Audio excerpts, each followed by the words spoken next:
What's up, guys? Welcome to Daily Dose of Reddit. This is your host, Zach, and today's subreddit is r/EntitledParents. This story's called Entitled Mom Tattles on Me for Doing What's Right for Me. A little backstory. Entitled Mom is a widow I dog sit for because she's lonely and her own son avoids her like the plague and she doesn't have many friends. I used to feel bad for her until I realized why she doesn't have many friends and her son is awful to her. Here's the cast. Entitled mother, awful dog lady.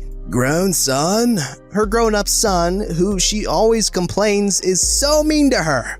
He doesn't play a huge part in this story, but oh man, am I sorry for him. Me, a recovering pushover. Mom, my very awesome and loving mother who understands me. I started dog sitting this summer and it went south very fast. I can't be around dogs anymore, and even seeing pictures of them makes me anxious. Her dogs are one of the main causes of this. Whenever she leaves, they think that she's dead and go into mourning. Attempted to throw themselves down the stairs, drank 3 times their weight in water, and projectile vomited all over me and the furniture, which I had to clean, and came inside to rub bloody diarrhea all over the floor because they had worms that hadn't been treated.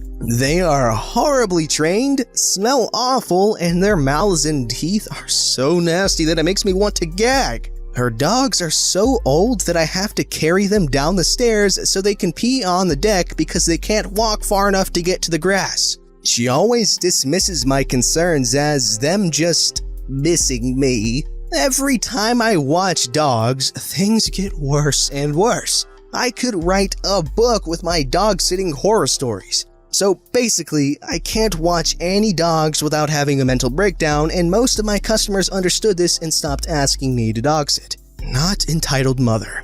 At the end of September, she'd asked me if I could watch over her 2 very old, incredibly sickly little dogs from this Friday up to next Sunday. 10 days. I tried to tell her that I didn't think so and that I was trying to quit dog sitting, but she refused to let me give her back her house key. Just in case, she said. Extremely weirded out, I forgot about this and went on with my life. I've graduated and am trying to find an actual job, and it's really hard to do that when I'm scheduling myself around dogs. Hence, another reason why I quit. I'd finally found a temporary job that was 4 days in a row and 13 hours a day. It left me exhausted and drained, and I had to miss Thanksgiving with my family. So all I wanted to do on Tuesday was relax and take a day to recover. Because on top of work, I'd gotten a severe case of strep throat. Apparently, I can't have that. I got a text from Entitled Mother at 10 a.m. Tuesday morning. Hey, just wondering if you're still able to watch my dog starting this Friday. And let's just say when I saw this, I panicked. I cried for nearly an hour because I knew that I couldn't handle watching her awful demon dogs with all this upcoming stress I had actually scheduled for. On top of this, I don't drive. The buses in our city will get you about halfway where you need to be, and then you have to walk. Or it's a 45-minute walk straight from my house to hers. And because Canada, it snows. And to top it all off, I have a hereditary blood disease that is wrecking my knees, and I can't walk for more than 20 minutes without one of my legs trying to collapse. It's not a fun life. I felt so guilty that it made me physically sick, but honestly there was no way I could watch those dogs without doing serious harm to myself mentally and physically. So I said no. So sorry, I'm not available. The internet always says to leave it at a simple no. At least all the sources I've ever read. Oh no, I guess I'll have to cancel my whole trip now. Her exact words. I felt horrible. I knew how bad she wanted to go on this trip and I couldn't believe I was ruining it. And then a bell went off in my head. That's a somewhat manipulative message. I didn't hear anything else from her until Wednesday morning. Again, bright and early I wake up to a missed call and a text saying, "Can you phone me?" And friends, I haven't felt so much anxiety from a text in literal years. As I'm gathering my thoughts, she calls again. I answer it with shaky hands and instantly regret it. What happened? Wow. No hello? Well, to be honest, a number of things. I'm emotionally drained, and I have strep throat, and to be honest, dogs make my anxiety spike. Even seeing my neighbor's dog makes me want to panic. Recently, I found that I need to be taking care of my mental health and focusing on myself, and I cannot do that when I'm taking care of anyone's dogs. I'm very sorry. But I need this trip. I've been crying for 3 weeks. My friends have already taken off the days. Look, it probably won't even be the full 10 days. It's hunting, so we'll be gone for at least 7, but we come home as soon as we catch an animal. We could be home on day 8. I'm really sorry. I need to be focusing on myself and getting myself to a stable place. I can't watch your dogs. But they're better now. I've put them in the kitchen and they have pee pads. They don't even have to go outside. I'm stressing out more at this point. I understand and I'm very, very sorry, but I cannot watch your dogs. Well, then I don't know what I'm supposed to do then. My son already booked his shifts and refuses to watch them. What if I pay you up front? I can't do it. I cannot be around dogs. I could watch them for maybe 2 days before having a breakdown, and I can't handle a breakdown right now. I'm sorry. At this point, I'm feeling absolutely gut-wrenchingly guilty, and I'm desperate to stand my ground. Well, fine. Can you text your friends and see if one of them can do it? I will check. My friends have to do school still. If I find anyone, I'll send them your way. Fine. Bye. I text 15 people. None of them can do it for various reasons. Curious, I Google city dog sitters. 15 different businesses and organizations pop up, most within a 10-block radius of her house. Still feeling bad, I send her a text with a link to a popular dog sitting app where she can choose how many days she'll be gone and how many visits she wants, and then it'll give her a list of 25 plus people in town who can watch her dogs if she'd give them a call. I don't get a response, so I'm thinking she's found a solution. And I still feel bad, but lesser so. At this point, I feel like I've done all I can do to help without crossing my personal boundaries. That is, until my mom gets home. Did you say that you dog sit for her? So I go and explain my side of the story, and she's starting to look angry, but doesn't stop me. I'm worried that she's gonna tell me that it's the nice thing to do and I should just help her out. Why do you ask? Because she sent me a text while I was at work complaining that you said you'd do it and now you're canceling on her. It didn't sound like you, so I decided to talk to you before I answered. I'm just not going to now. She's being ridiculous. Jaw drops. She decided to tell my mommy on me? My mom and I talk about it for a long time, and she agrees that I'm in no shape to dog sit and brings up how miserable it makes me and that entitled mother is being childish and needs to learn to take no for an answer. Especially because she'd been given 4+ weeks to make different accommodations. Y'all, my blood is boiling even more because today my dad brings up some extra good points. With an answer saying, no, I don't think so, it would be absurd to assume that I could do it and not plan anything else for 4 freaking weeks. It's not my issue.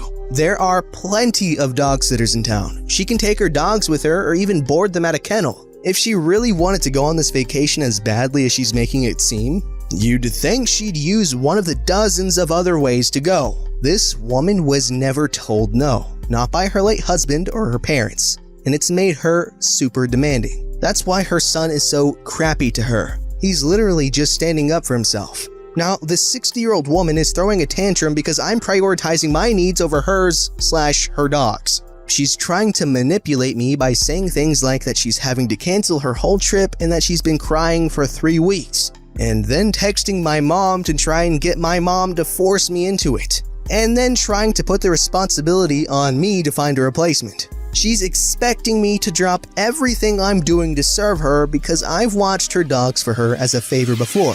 She's knowingly trying to force me into a situation that would be very harmful to me and doesn't see anything wrong with it. Basically, I'm sick of being a pushover, and you can bet that she's burned all bridges with me. I'm tempted to just leave her key on the step and block her number. But I'm deciding to be the bigger person, and I'm going to give her key back to her in person when I see her Sunday. Wow, that is messed up. Okay, first of all, good job to the Redditor, whatever you want to call her. Or him, I just assume it's a girl for some reason. But anyways, good on you for, trying to not be a pushover because, yes, people do take advantage of that. It's sad, you want to help people out, but there are those that see, oh, he's helpful as, oh yes, I can make that person my personal buffoon. But anyways, being the bigger person doesn't necessarily not cutting people out, okay? You can be mature about it like this person's deciding to do, like, go back, give the key back, and respectfully tell her, hey, bye, and to leave. Just cut her off completely because that is a person not deserving of your time, attention, generosity, nothing.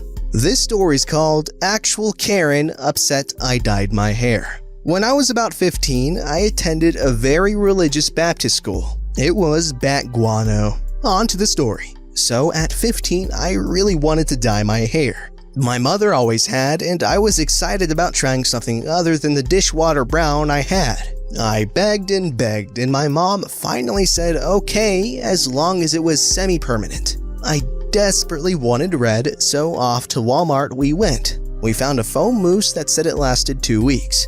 Box says auburn. Sweet, natural color. Handbook says no dyeing your hair unnatural colors, cause God. So we dye my hair, and when it comes out, this crap is red. Like fire hydrant, Little Mermaid, cherry popsicle red. But it looks great. Lit as frog.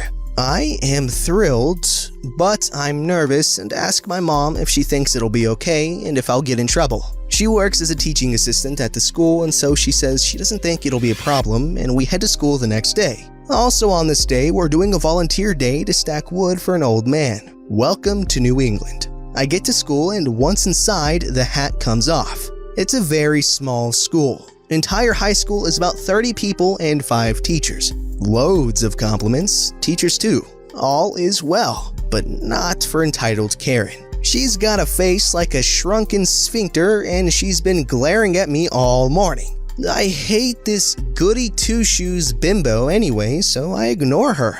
Well, entitled Karen's mom is the receptionist for the school, and she doesn't like me either. About 11 a.m., I get hauled out of class and into the principal's office. Already very humiliated and not sure what's going on. I get there to entitled mother and principal glaring at me. Entitled mother claims I was bragging to everyone that I didn't have to follow the rules, and knows because entitled Karen told her, and that I thought I wouldn't get in trouble because my mom works at the school. My mom is a 2nd grade teacher assistant. I'm in high school? Also, I have said nothing to anyone. I've never ever been in trouble. Straight A student. Teachers love me. I'm a huge gosh darn nerd. Principal decides Karen, actual name, is definitely telling the truth. They say I don't reflect godly values with my sinner's hair, and I'm not allowed to go help stack an old man's firewood because I don't represent Christ with my sinner hair. I leave the office sobbing, and my old teacher catches me and asks, "What the heck is going on?" I sob/explain, and then head to the empty room I meant to sit in alone the whole afternoon while all my friends go off together to volunteer. On the way, I pass entitled Karen and entitled mother talking, and entitled Karen smirks at me. But old teacher has other plans. Legit the best woman ever. She goes to find my mom knowing this whole thing is BS. My mom loses her gosh dimmadang mind, and the room I'm in is next door to the principal's office. Shares a wall. I can hear her yelling. She goes up one side and down the other, saying she doesn't know what entitled mother's problem is, but if they had half a brain, they'd know Karen likes to stir crap up, and I'm legit a 15-year-old who has zero history of causing trouble. 5 minutes later, principal and a fuming Karen are in my classroom prison to say that why they don't think my hair is Christ-like, and I'll need to wear a hat the whole time I stack wood, I can go to the volunteer day. F you, Karen, and your sphincter goblin. Also, I was the best firewood stacker they had. Yo, what a jerk.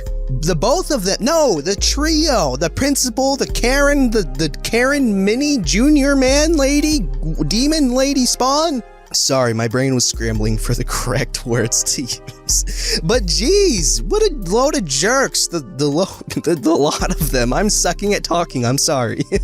This story's called, I don't care if that's your family's most sacred heirloom, give it to my daughter who doesn't even want it. When I was 17, I worked as an intern at a jewelry store. I would basically just help customers find jewelry, pay for it, and maintain the register. One Friday night, I was anxious to close because I was going to stay after hours to repair a necklace of mine. It wasn't anything too remarkable to a normal person, just a silver chain with an ebony ring in the center. But the history it had to my family is so important. The story goes that my great-great-great-grandfather, a French woodcarver, created that ebony ring with his own bare hands and carved both his and my great-great-great-grandmother's initials into it, and used it to propose to her. When he went off to war a few years later, he told her to, if he didn't make it back, tie the ring to her favorite silver chain so he could always be near her heart. He never returned, and my great-to-the-third power grandmother kept her promise, and it had since become a family heirloom. But anyways, I was just closing up when entitled mother and her actually decent child come in. Good evening, welcome to Paris Jewelers. How may I help you? Cut the small talk. My daughter needs a perfect necklace for her bat mitzvah and I want to see them. Now! I'm slightly put off by her rude tone, but I assume she's just stressed out and go to help her. After looking through all of our best necklaces, she's still not satisfied. No, where's your good jewelry? Ma'am, if these selections are not to your liking, I'm sure I can help you find another. I want that one. I look to where she's pointing and see that she apparently wants my necklace, which is clearly on my employee desk and not on the display cases. I'm sorry, ma'am, but that's not for sale. It's actually, don't lie. I want that necklace, so you're gonna hand it over. Listen, it's an heirloom. My family values it more than anything. Leave her alone, Mom. I can get another. The mom just dismisses her with a wave of her hand. I'm about to open my mouth in protest, but then my boss walks in. Is there a problem, ladies? Your little bicycle of an intern won't give me the necklace I want. She threw it behind the desk just so I couldn't get it. Mom, you know that's not what happened. Don't lie about— Shush! You're hysterical because this girl's being so mean! My boss looks at me, then back at the entitled mother and her daughter. He eventually turns back to me. Can you please show me the necklace in question? I go and get my necklace and show it to him. My boss knows that it is important to me, and he turns back to the entitled mother. Is this necklace you wanted? Yes. I'm afraid you're mistaken. This necklace is in fact this young lady's property. Now please leave, or I will escort you out personally. Entitled mother glares at me, but eventually grumbles and leaves. Before she takes off, however, the daughter says she needs to use the restroom. The mom tells her to hurry up before going to wait. The young girl then bursts into tears, apologizing for her mom's behavior and sobbing about how embarrassed she is. My boss and I felt so bad for her that we gave her an inexpensive bracelet for free and said a special mazel tov for her. Poor girl. Wherever you are, I hope you're free from your mother and living your best life. Wow, okay, I'm not gonna lie, I was getting choked up when reading about her grandfather, or great-cubed grandfather. That's a really sweet and sad story, and you know what? I'm really happy the necklace stayed in her family, and I'm really happy that they all appreciate its value. Family heirlooms are something really cool, and I feel like every family should have one. Mine, I don't think does, but if you're like me and don't have a family heirloom or whatever, I say, why don't you start one like right now? And also, kudos to the boss and the Redditor for giving that girl the bracelet. You know what? That daughter was a good person, obviously. You can see how she's crying about how much of a jerk her mother was being. But anyways, moving on. This story's called I Am the Manager. This happened earlier this summer. I work at a small local bookstore and we have extremely strict return policies. Because, you know, books. Well, one day, this Karen comes in with her young child, maybe 10 to 13, holding a book that was obviously a mature romance novel intended for older audiences. She storms up to the counter and slams the book down. She says she bought this for her daughter a few weeks ago and was appalled at how inappropriate it was, and how dare we sell it. She demands to return it and have her money back, as well as we compensate her for emotional damage. The book is in horrible condition, torn, bent, food and stains, and she has no receipt. When I said she couldn't return it, she started screaming and demanded to see my manager. With only me and a 17-year-old girl working that day, we don't exactly have a manager. But because I had worked there longer, I was basically the manager. So I tell her to give me a second and walk into the back. I strut back up to the counter and say, "Hello, I'm the manager. How can I help you?" The look on her face was golden as she stormed out with her daughter in tow. Don't forget to like, subscribe, and hit that bell to never miss an episode.